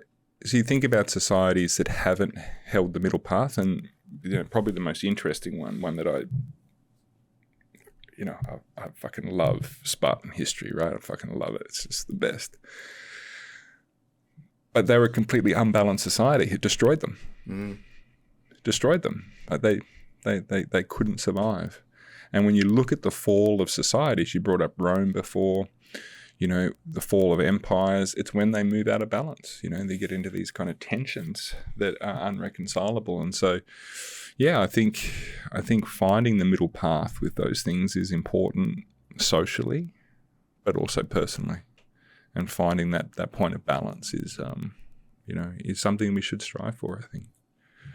Yeah, no, because that makes a lot of sense and has a lot of value for me, because I've tried to be more stoic. Stoicism's kind of something I've read a little bit into, and I'm like, I love, because I'm a very logic kind of minded person, but at the same time, blow out and get super chaotic. Yeah. And I'm like, that's where I'm at now. And I love the idea of stoicism, but then every time I have this like uncontrolled emotional response, I look back and go, that was pretty negative. You can do better at that. I always learn something from it, and I'm like, I do, like you say, I need to put a few walls around the chaos and then just let it go for a bit. Yeah, well, Nietzsche famously said, one must have chaos within oneself to give birth to a dancing star, right? So it's an engine, that drives the human psyche. It's the unconscious. It has that quality to it. So, yeah, I love a lot of Stoic philosophy and a lot of the values, particularly around the virtue. I mean, the stuff on virtues, I'm like, I can't get enough around. It's just the suppression of pathos. Sometimes I get a little, rather than being suppressing it, just be more than it. Just be more than it. Why in this situation would I just try and detach myself and just be like completely relaxed and calm when I can be completely relaxed and calm because I'm bigger than it? What does Nietzsche say about that? He says, I can't remember the quote. It's something like, what to you is a rain cloud is merely my feet, or something like that. You're like, oh my God, it's so heavy. And he's like up above it. Right? Yeah. It's just like above it. It's just like, yeah, it's all good. And so the word there that I love to use is magnanimity. Be magnanimous, be bigger, be more virtuous, be larger. And I feel like that intention with some of these virtue values that you're kind of talking about are fantastic. So if I'm looking for the control part or the regulation part, I'd actually go to Buddhism, because it's a much more nuanced approach, which gives you that same kind of capacity to manage. Now, you probably all heard, Buddha said life is suffering. But that's actually a really bad translation. It would be better read as life is reactivity. Like we're naturally reactive beings. The human mind has a negative perceptual bias of 6-1, right? So like we will naturally orientate to bad things at a ratio of 6-1, right? So like it's a real effort to move our mind away from the negative and from the bad. And so one of the things that Buddhism teaches is the capacity to regulate one's feelings, right? And to regulate one's mind and to hold one's mind in a kind of open state. And so I guess for me personally, that's really the practice that's been with me around that. And whereas Stoicism is really, you're doing it forcefully from the top down, Buddhism is actually a practice which actually makes you that way. So you actually stop being reactive. There was an experiment done with some Zen monks in Japan, and they get into a meditative state. They got the helmet on, checking their brainwaves, and they let off a cap gun. And instead of getting a startle response, inverted startle response, they become more relaxed when the gun would go off. Well, do you know what? They did this with you probably might know. So they said you get a veteran. Yeah. and you get them and you start putting some combat indicators in there that the contact is going to happen. Yeah. And you get a soldier who's never been in combat. So a proper veteran. Yeah. And you give them combat. So you give the unexperienced guy these combat indicators. Yeah. Their heart rates went through the roof. They panicked. They started, rest rates went up, everything. And then the gunshot went off and just spiked completely. Yeah. Whereas the veteran, they saw the combat indicators and the heart rate, rest rate went up. Yeah. And then the gunshot goes off and it drops down. Settle into it. Yeah, exactly. So you get these kind of shaping experiences. Like, that's anticipatory, right? I don't know what's going to happen. I know something's going to happen. I know what's happening. All right. So now we're good to go. Yeah, fantastic stuff, isn't it? Very interesting. The human mind and the human body is just so incredible, like what it's capable of and the things that we can do and learn from. And many of us never really, in our society, as Adrian's pointing to before, never really experience our capabilities. Everything's, so comfortable and convenient, deodorized, manicured, sterilized into safety all the time. And this is one of the big problems is the question of risk. You've raised this issue of rites of passage. Yeah, rites of passage are interesting because they always, traditionally would involve risk, like real risk. I always give this example of in Central America somewhere, I can't remember where I read this, but there's a snake initiation for these shamans. They dig this pit, fill it up with vipers. They put the shamans in there. The good shamans can walk through the pit out the other side, persuading the snakes not to bite them. The reasonable shamans can get bitten and transmute the poison and not die, and the ones that should have chosen something else are dead. Right? These are real undertakings. You either live or you die by it. Like these are not play things. These are not recreational. It's like Vanuatu as well, isn't it? With the rope, the vine jumpers. Yeah. Like the vine snaps, you die. You died. It doesn't, you're a man. Yeah, exactly. I mean, there's a whole bunch of these kinds of initiations, throughout history, and they're, like, we look at them and we're like, oh my God, this is an health and safety nightmare, Well, I mean, Spartans are the best one. It's like, as a boy, you get sent out. It's like, you want to be a man in our tribe? Make it back. That's it. Yeah. Make it back sometime. Yeah. Here's the stick. No, exactly, right. And so the question of risk, like, what are you prepared to risk? Like, what are the risks that you're prepared to undertake for the transformation when you live in a society that's completely risk adverse, where you're not allowed to take any risks? Like, you're literally not allowed to take any risks. You're like, there's a law against it. Yeah, there's laws against it. You can't do this. You can't do that. You can't do this thing. I'm like, well, that's great, but where does that leave us? And, there's a lot of attempts to try and create safe rites of passage and all those things, which is great. Like, I'm not dissing that at all. I think we need something. But the question of risk is a big deal. Like, I need to know something about myself that often I'll only find in those moments or not find. Yep. Is it the Maasai? They tie a skin around their arm and walk up to a lion, stick their arm in the lion's mouth and stab the lion. Is that, Yeah, I'm good. I'm like, I'll just opt out of that one, but something about yourself in that setting, don't you? So yeah, I think ceremony and ritual. I think when we lost the church, and I'm not religious, but I think some of the things that the church instilled, community, religion, ritual. No, I think you're spot on. Even the stuff like when you have to pray at dinner time and all these like acceptance and thank. We lost that, but we didn't replace it with anything, and now people are choosing their own adventure. No, well, this is the whole thing, man, right? So I'm harping on about Nietzsche today, but, Nietzsche said, God is dead and we have killed him. And he essentially prophesized the nihilism of today. Because if you do not have a cosmological meaning given to you, then what you have to do is you have to create that meaning yourself. And so you have to actually create a meaning beyond yourself in order to make life worth living. And who today actually has that? We live in a world of selfish individualism what the philosopher Charles Taylor would call an immanent frame, where there is no transcendence possible, right? Transcendence is God. We've killed God. So we've killed God up there, and we've stopped talking to the trees and the plants and the animals down here. So who is there? There's just human beings. There's one voice, and that one voice is lost in a sea of other voices doing the same thing. And so how do we find meaning and purpose? How do we find direction? How do I develop a personalized meaning? Well, I think you have to find a commitment to something bigger than you. Something bigger than you, and you have to serve something. We all have to serve something, and unfortunately, a lot of people are serving things today that are going to destroy them, the society, the planet, whatever. We need to find a more thoughtful way of figuring out what we serve. Yeah, absolutely. Mate, my brain is going to hurt for 3 days after this podcast.